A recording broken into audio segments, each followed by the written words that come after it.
Au sommaire de cette édition, Souleymane Diarra Souba, ministre en charge du commerce et de l'industrie, a procédé ce lundi 19 juin au lancement du FILT, entendez, Fonds d'investissement à long terme.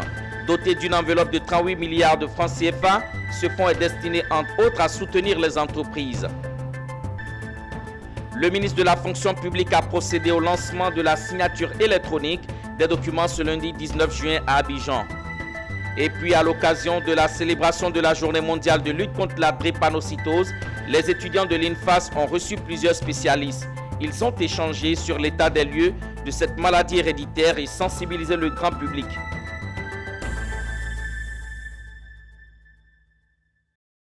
Bienvenue à tous, l'heure du journal a sonné sur Business 24 Africa. Merci de nous rejoindre pour le point de l'actualité. Démarrons avec une bonne nouvelle pour les entreprises ivoiriennes. Le ministre du Commerce et de l'Industrie, Souleymane Diarra Souba, a procédé ce lundi 19 juin au lancement du Fonds d'investissement à long terme FILT.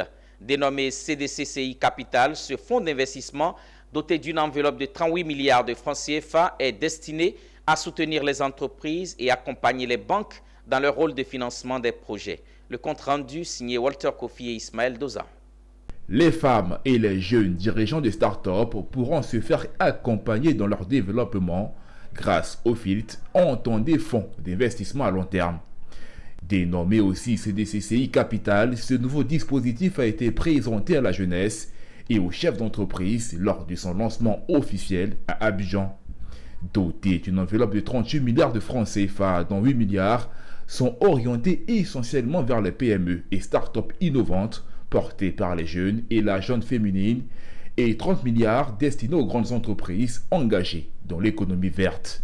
Souleymane Diarra Souba, ministre du Commerce et de l'Industrie, a porté le message du gouvernement lors du lancement de ce nouvel instrument de dynamisme de l'économie ivoirienne.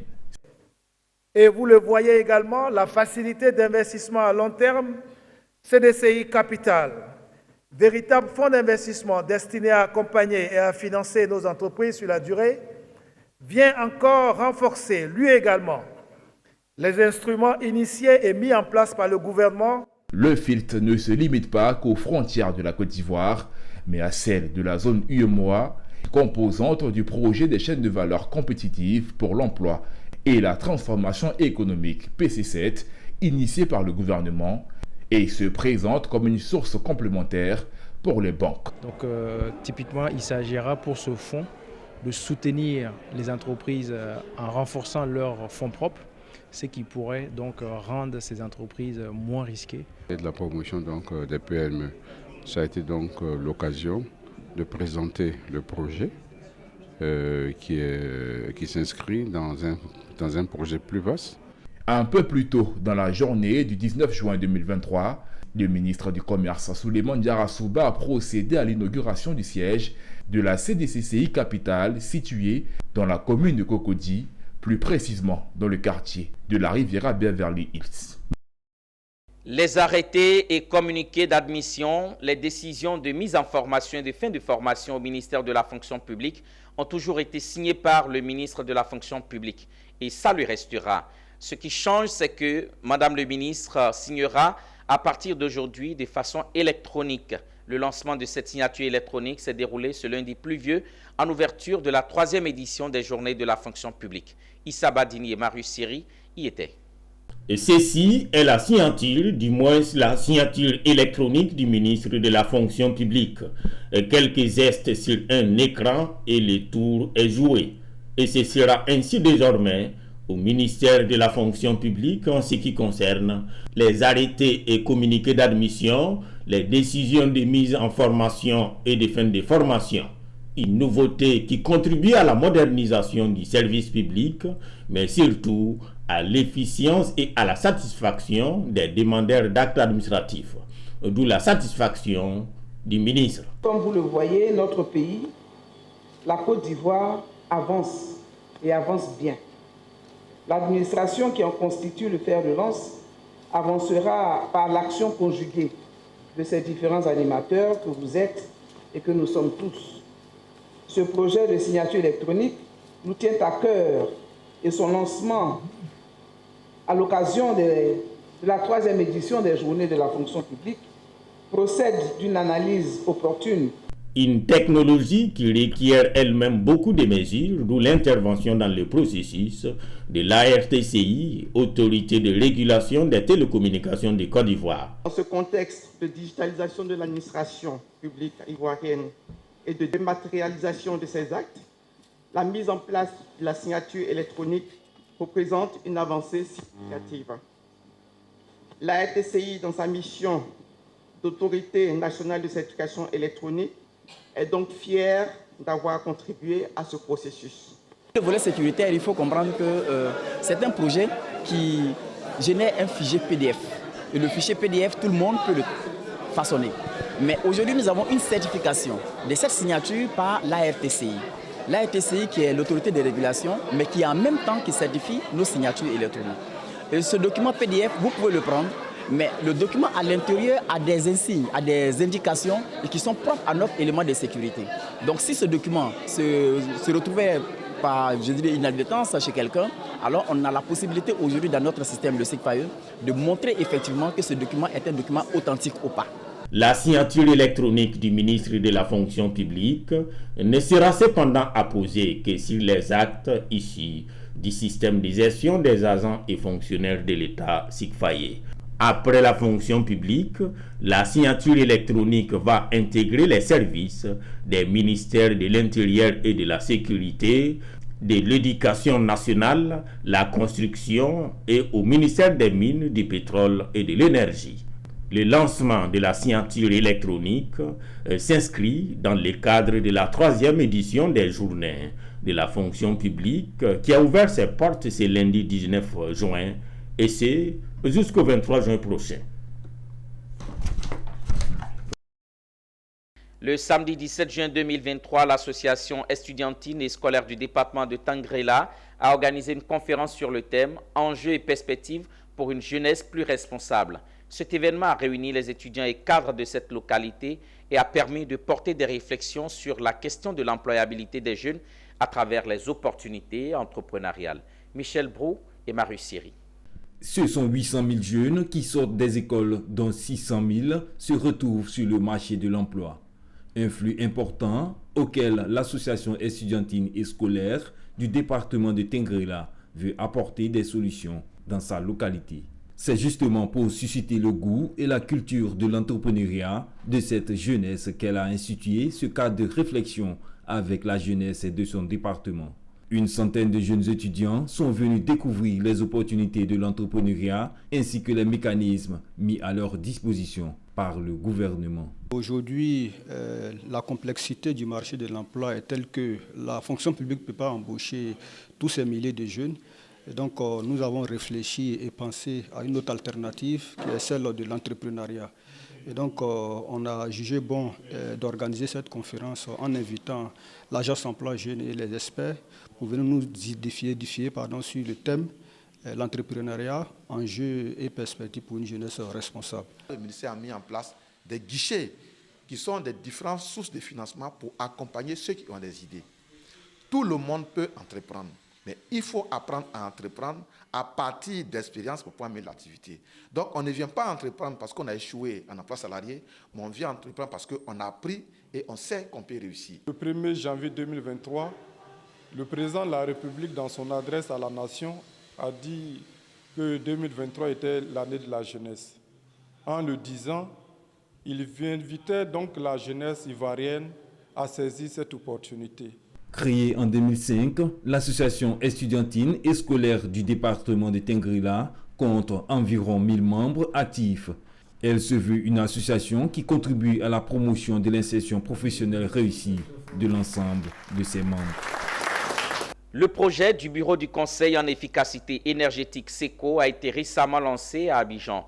Initié par une université allemande et l'université Nangui à Brogua, le projet SECO vise à sensibiliser les entreprises ivoiriennes à l'utilisation durable des ressources. Un projet financé par le service d'échange universitaire allemand. SECO, c'est le tout nouveau projet qui vient apprendre aux entreprises ivoiriennes à utiliser durablement les ressources.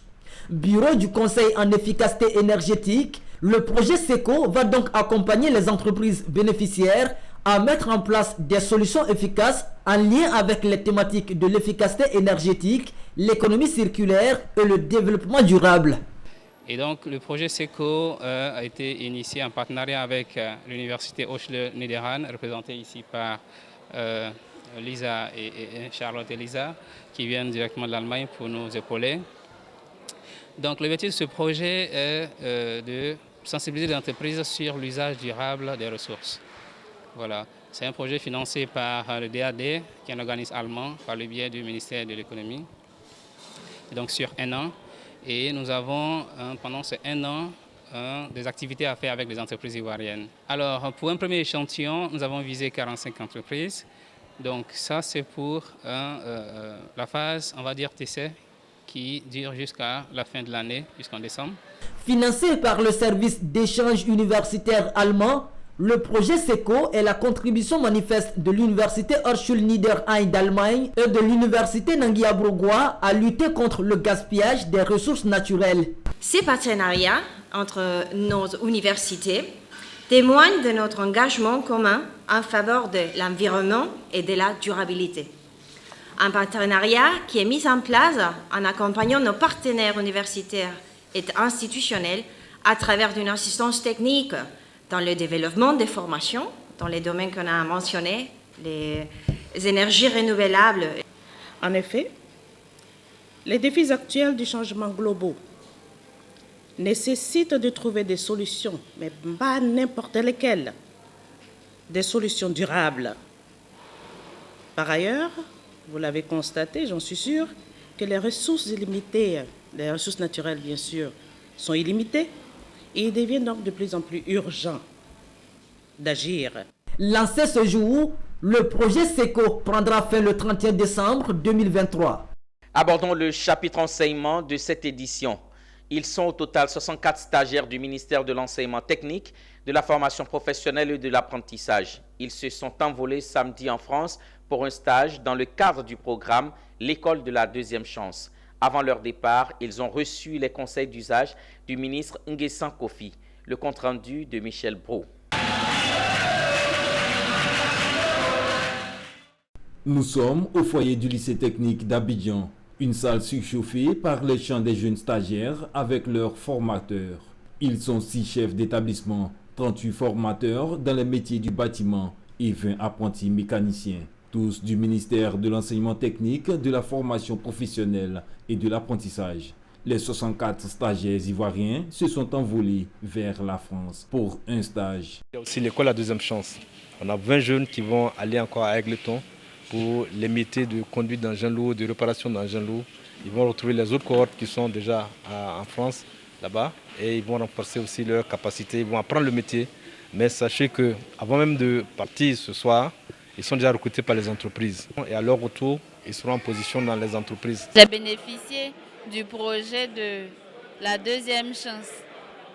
Pour moi, c'est une grande chance parce que après le BTS, je ne savais pas que j'allais pouvoir intégrer un domaine où je pourrais être indépendante. C'est une opportunité, une aubaine pour nous parce que nous partons pour partager l'expérience et surtout échanger avec nos collaborateurs, nos collègues de l'Occident, des contenus.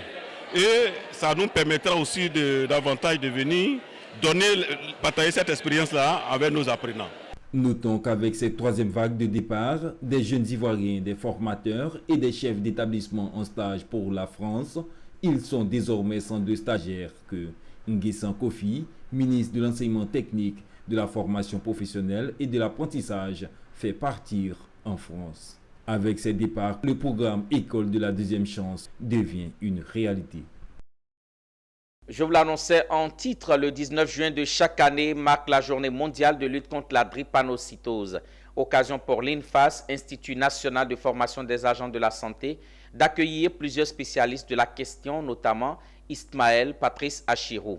Il est venu instruire les étudiants sur l'état des lieux de cette maladie héréditaire, sensibiliser le grand public et interpeller les autorités en vue d'une meilleure prise en charge. Zénab Dosso, Ézéchiel Siri. La drépanocytose et ses conséquences, la connaissance du statut hématologique et la prise en charge. Ce sont entre autres les informations comprises dans cette bande dessinée. Vous voyez que sur la descendance, il y a énormément de ce que nous avons comme connaissance déjà médicale, le sujet drépanocytaire pour pouvoir éviter les crises. C'est ce que le formateur coordinateur du centre ressources est venu présenter aux responsables et étudiants de l'INFAS, Institut national de formation des agents de la santé.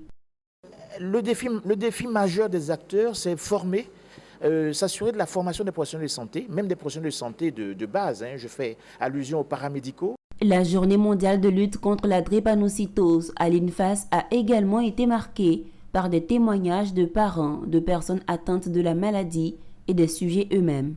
Selon le bilan, la drépanocytose, en plus d'être un problème de santé, représente un véritable problème de développement en raison du lourd fardeau qu'elle fait peser sur les individus et leurs familles. Je suis aussi présidente de Naomi Fondation du nom de ma fille parce qu'elle a souffert de la drépanocytose, elle a la forme SS.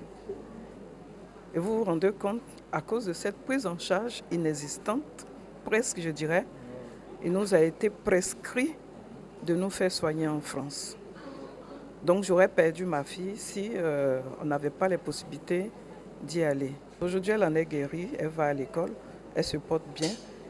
Elle va à l'endroit du ministre de la Santé, de l'hygiène publique et de la maladie universelle. Voilà. Pour rappel, la drépanocytose est une maladie héréditaire du sang. Selon les estimations de l'Organisation mondiale de la santé, elle touche 300 millions de personnes dans le monde. Restons toujours dans ce chapitre santé et parlons à présent de la lutte contre le tabac. La communauté internationale a célébré le vendredi 16 juin la journée mondiale sans tabac. En Côte d'Ivoire, en marge des activités, le PNLTA et les acteurs impliqués dans la lutte contre le tabac se sont retrouvés à l'amphithéâtre Professeur Kofi Alangba de l'Université Félix Houphouët-Boigny d'Abidjan. L'objectif est de réfléchir sur l'impact des nouvelles formes de consommation de tabac sur la santé humaine. Philippe Zabo. Selon les statistiques de l'OMS, on dénombre 2 milliards de fumeurs dans le monde et 5 millions de décès par an, avec la grande majorité des cas en Afrique. Un tableau noir qui suscite des réflexions quand on sait que la jeunesse en Afrique subsaharienne se donne à cœur joie à la toxicomanie. En Côte d'Ivoire, le PNLTA, ces dernières années, veut changer la donne avec ses sous-programmes de sensibilisation, de répression, mais aussi pour barrer la voie à la prolifération des autres formes de tabac. C'est tout le sens de cette journée de réflexion initiée par le PNLTA, tenue à l'UFR Sciences Médicales. Un enjeu important pour le directeur coordonnateur du PNLTA, Dr Ernest Zotoa, qui a enregistré des résultats positifs, mais veut aller au-delà, lancer l'offensive contre les nouvelles formes de tabac. La lutte, au départ, était essentiellement sur la consommation du tabac. Et ce que nous savons dans la tradition, sur le plan naturel, c'était les cigarettes, les cigares, les cigarios, le tabac chiqué, sniffé, et c'est ce qu'on faisait, et qui était l'objet d'une lutte acharnée. Et cette lutte acharnée porte des fruits aujourd'hui. La tendance, c'est qu'on laisse le tabac naturel, classique, et on s'oriente vers de nouvelles formes.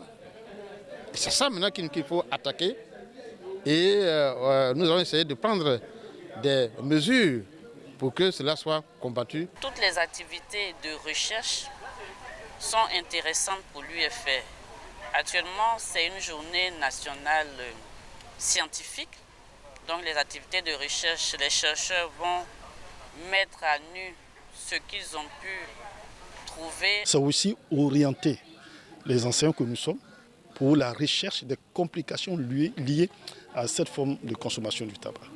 Donc voici tous ces éléments. Donc il y aura des conférences sur les différents aspects de consommation du tabac.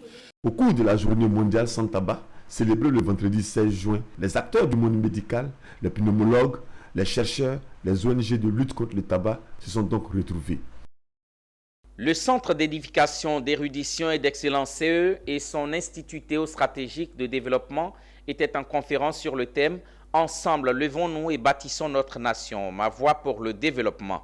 Un moment qui a permis de présenter l'IST-DEV, un institut de formation, mais surtout parler de la contribution du chrétien dans le développement de son pays. Les explications de Pierre Tebeu et Ismaël Doza.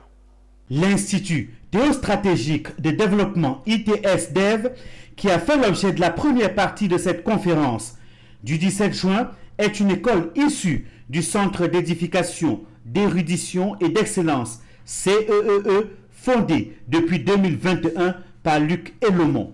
Son objectif est simple, bâtir des citoyens accomplis pour l'édification des nations à prospérité pérenne. L'ITS-DEV offre une formation de plusieurs niveaux, offrant l'opportunité aux apprenants d'être titulaires soit d'un certificat, soit d'une licence, voire un master dans des disciplines liées à la théologie politique. C'est un institut de théologie, donc nous avons d'abord la théologie de base, qui est la théologie systématique. Nous apprenons le grec, nous apprenons l'herméneutique, nous apprenons l'histoire de l'Église et nous mettons maintenant un accent particulier sur la théologie politique dans toutes ses dimensions. Le fondateur de l'Institut théostratégique de développement a tenu l'auditoire en haleine sur le thème de la conférence, à savoir « Ensemble levons-nous et bâtissons notre nation ». Dans la foi, il y a les éléments éthiques, il y a les éléments moraux. Et nous savons que lorsque l'éthique et la moralité manquent, à n'importe quel niveau, que ce soit politique, économique, ça donne toutes ces sortes de déviations, toutes sortes d'abus qui occasionnent beaucoup plus de douleur. Donc le fait d'aller à l'église, aller à la mosquée ou dans un couvent quelconque ou même dans une loge ésotérique quelconque, cela doit contribuer, on doit prendre dans tous ces éléments-là ce qui peut contribuer au vivre ensemble. Cette conférence sur le thème « Ensemble levons-nous et bâtissons notre nation », Ma voix pour le développement était la deuxième conférence organisée par le Centre d'édification, d'érudition et d'excellence avec le soutien de l'Institut théostratégique. Direction la commune de Transuya dans la région du Gontougo. Elles sont nombreuses les femmes des 22 villages à être honorées à l'occasion de la journée de valorisation de la femme en milieu rural. Cette année, une enveloppe de 20 millions de francs CFA a été décaissée par le conseil municipal pour qu'elles puissent accroître leurs activités génératrices de revenus. Anissé Kouadio, notre correspondant régional, nous fait le point. Tano Isaac, maire de la commune de Transuya, reçu en triomphe par plus de 3500 femmes des 22 villages rattachés à la commune, au cœur de la célébration de la fête des mères, doublée à la cérémonie d'hommage à la femme en milieu rural, initiée par le conseil municipal, qui met à la disposition de celles-ci 20 millions de francs CFA pour booster leurs activités génératrices de revenus. Ça obéit à la dignité de mes mamans, ça obéit à la reconnaissance à mes mamans. Une façon de leur témoigner ma reconnaissance. Ce que je veux, c'est de les organiser, de faire en sorte qu'elles se sentent plus en famille. Une ambiance de grand jour où ces femmes ont troqué leur tenue champêtre ou de commerce, se sont rendues belles et ont pris d'assaut l'espace public de la ville de Transuya. Elles ont reçu de nombreux cadeaux, notamment des pagnes. Et c'est à cœur joie qu'elles ont exprimé leur gratitude au maire Tano Isaac. Je veux dire merci à monsieur le maire. Merci pour ces 20 millions qui vont permettre aux femmes de mener des activités pour s'occuper de leurs enfants. Vous avez toujours été à nos côtés par des actions diverses. Merci pour avoir fait de nous des femmes battantes. Ce véritable moment qui a réuni toutes ces femmes issues des 22 villages salués à sa juste valeur par la mutuelle des cadres. Au niveau de la mutuelle également, au niveau des cadres, cela représente beaucoup. Tout le monde devra saluer cette initiative du maire d'accompagner les femmes. Notons que cette célébration de la femme en milieu rural de Transuya, doublée de la fête des mères, en est à sa 4e édition. C'est une volonté du conseil municipal de Transuya qui veut rendre hommage à toutes ces valeureuses battantes qui sont de véritables soutiens pour leurs familles respectives. Le week-end dernier, les populations du canton Palaka, au nord de la Côte d'Ivoire, ont rendu un hommage au chef de l'État, Alassane Ouattara. Une action de grâce, mais aussi de remerciement envers le président de la République pour toutes ses actions de développement dans le canton. On en sait davantage avec ce reportage signé Ouattara Daouda.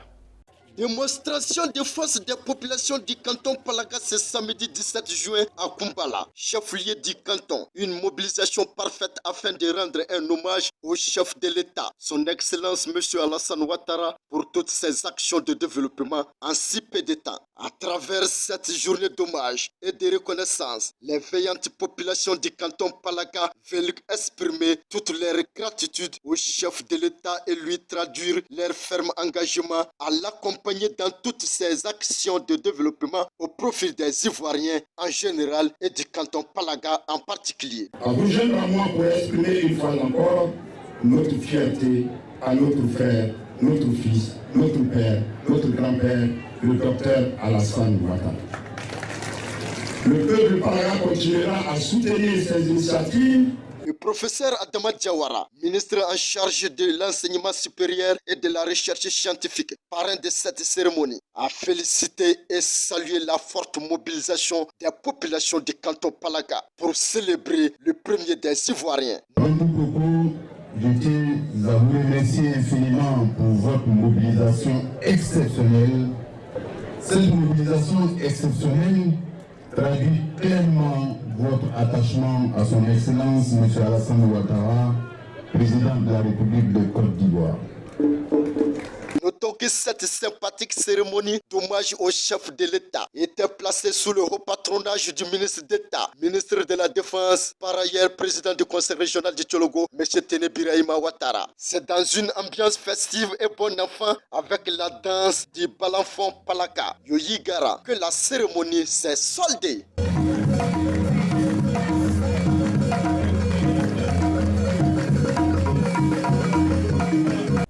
Voilà, c'est tout pour cette édition. Merci à ceux qui nous suivent depuis le Tchad, le Gabon, le Congo et à Malanville au Bénin. Restez en compagnie de la chaîne Utile. Bonne semaine à vous.